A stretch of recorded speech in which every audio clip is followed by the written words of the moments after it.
So this is how you're going to get them to text you. You're going to use telepathy. Now, telepathy is super easy to do if you learn how to do it properly because everyone on the planet is telepathic. When we talk about telepathy, most people think about just sending an image or contacting someone mind to mind. But there are three stages to telepathy.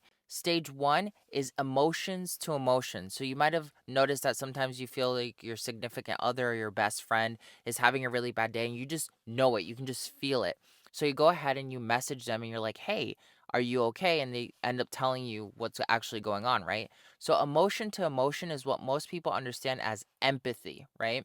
That's a form of telepathy. If you're an empath or you identify as an empath, it's going to be one of the easiest ways for you to kind of sort of read or communicate with other people non-verbally.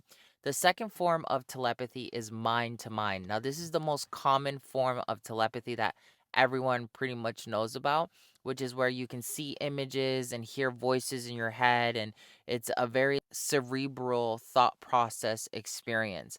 Now, this is also very helpful, but it's much more harder than emotion to emotion because you need to learn how to control your thoughts before you can send someone a message. The third form of telepathy is soul to soul. So when you do soul to soul, what you're doing is you're talking at the most purest, authentic levels of reality.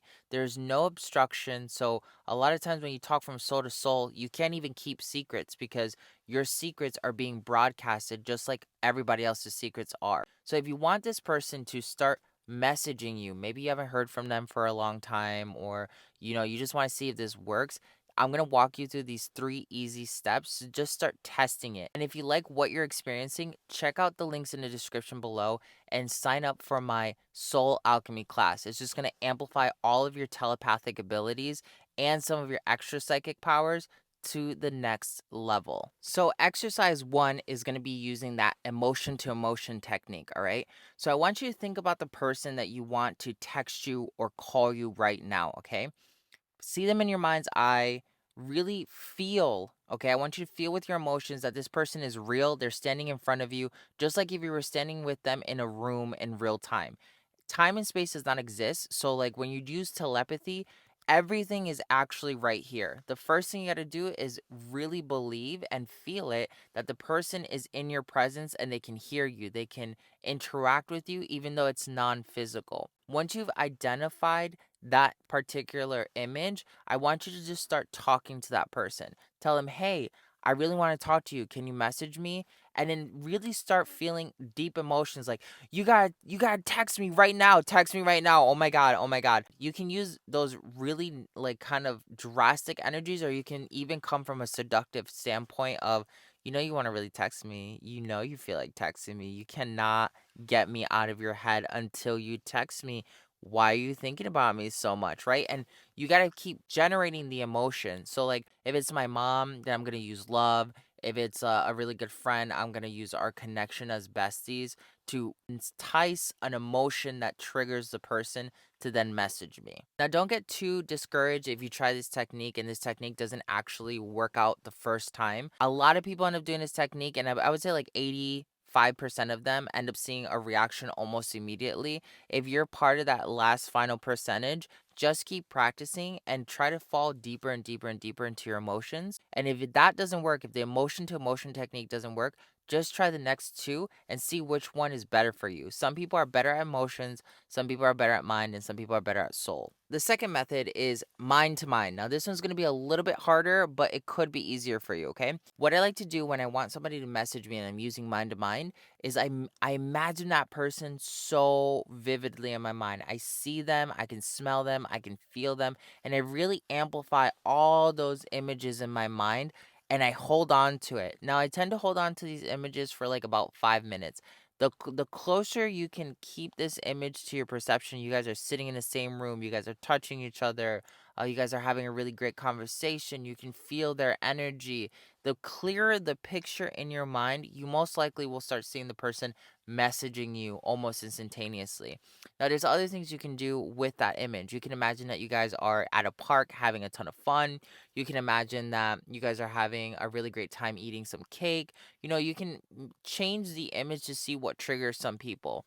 Something that I've noticed is like with some of my really good friends, if I'm closer to them, if I just imagine us hanging out in general, they'll message me that day and be like, "Hey, what's up? Do you want to go hang out?"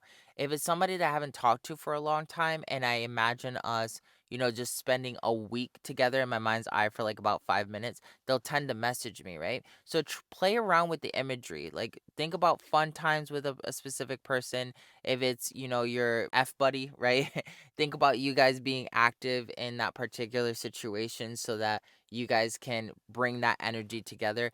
The power of your mind is so immense that when you start really imagining other people or even thinking about them, they will start thinking about you. So oftentimes you'll notice that you'll just randomly be doing something, you haven't talked to somebody for a really long time, and then they just pop into your head and you're like, why is this person popping into my mind, right? That's because in that exact moment, that person is thinking about you too. And that's a form of telepathy. Even if you guys haven't talked to each other for a long time, even if you have no connection, the reason why that person just randomly pops into your mind is because you and them are linked by a psychic cord, which is mind to mind, right? Like there's particular images or memories that you guys share that are stuck in the ethers. And when you revisit them at any capacity, everyone who's involved in that particular memory in your mind gets the ping. So it's very interesting to do. Try to play around with different images until you get a reaction. And remember, if this doesn't work and the emotions doesn't work, then try the soul technique next. So the third technique that I really recommend is the soul to soul technique. Now this is going to be more energy based. So if you practice quantum reiki, Antojai alchemy, or you practice any other form of like just energy work, even qigong can be enough, or yoga. You have to allow your energy, your soul's energy, to connect with another person's soul's energy. Now, again, if you want to dive deeper into how to do this exactly, check out my Soul Alchemy course that's in the links in the description below. It's completely free. You can check it out, practice with it, do some meditations. It's really powerful stuff. People all over the world are seeing really great advances with it, but you have to connect your soul power to the other person's soul power. And this is kind of like a lot easier if you have a soulmate, for instance, because your souls are already interacting with each other. But the way that I like to do this is I like to imagine a very deep blue, purple, ultraviolet light. And when I see that ultraviolet light coming up and really like expressing itself where I can't deny that it's there, then I'm like, okay, I'm going to imagine that this purple energy is connecting to their purple energy. And then when I feel like those two energies are connected, I'll send a message, okay? And you'll notice that it's a lot easier to send a message to somebody who you have rather drama, love, or deep connection with, okay? So like if you're not getting messages by this particular person that you want to be messaging right now, or you want them to message you, because you guys have like a falling out or negative energy, you'll notice that sometimes telepathy doesn't work exactly the way you expected it to. So you might be like, okay, I want this person to connect to me because they haven't talked to me for a while because they're mad at me, right? This person might not actually text you, but you might hear that they asked about you to one of your best friends. And through the grapevine, you'll notice that there's a connection there. Telepathy is really weird because you cannot bypass someone else's free will. So let's say you're in a fight with someone and you want them to message you, but they don't want to message you at all. The most you can do is drop a seed of connection, like soul to soul. I would really like to reconnect with you in some way, or emotion to emotion, or mind to mind, right? Throwing out a form of telepathy. And a lot of times, if a person is really strict, they don't want to ever connect with you ever again. What they'll do is they'll kind of like try to stalk you on Facebook, or they'll ask your friends about you, or you'll notice that you'll go to the mall and then suddenly you run into them, but you never run into them from any other experience in your life until you did this exercise, right? So it's really important to kind of be open because telepathy is not always going to show up the way that you expect it to. Technically, telepathy works in a lot of ways off of the law of attraction, but it's not just limited to the law of attraction. So when you're working with this, especially if you're new to manifesting and you're new to quantum jumping, quantum bending, bending reality, shamanism, all these different things, if you're new to it, you have to practice. Like I didn't get really good at telepathy until I kind of sort of understood myself. Like I had to understand that if I was lying to myself, then I couldn't really hear the truth that was coming from other people. One of the things I would used to do a lot was if one of my boyfriends was sleeping, I would like, and he was in a deep sleep, I would sit there like on the other side of the bed with my mind, just strictly with my mind talking to him. I'd be like, if you can hear me, then I want you to just like twitch or go make some weird sound like right? Like when you're sleeping. Just confirm to me that you can hear me. And then like 90% of the time they would be like or they would jump or something or give me some sort of confirmation.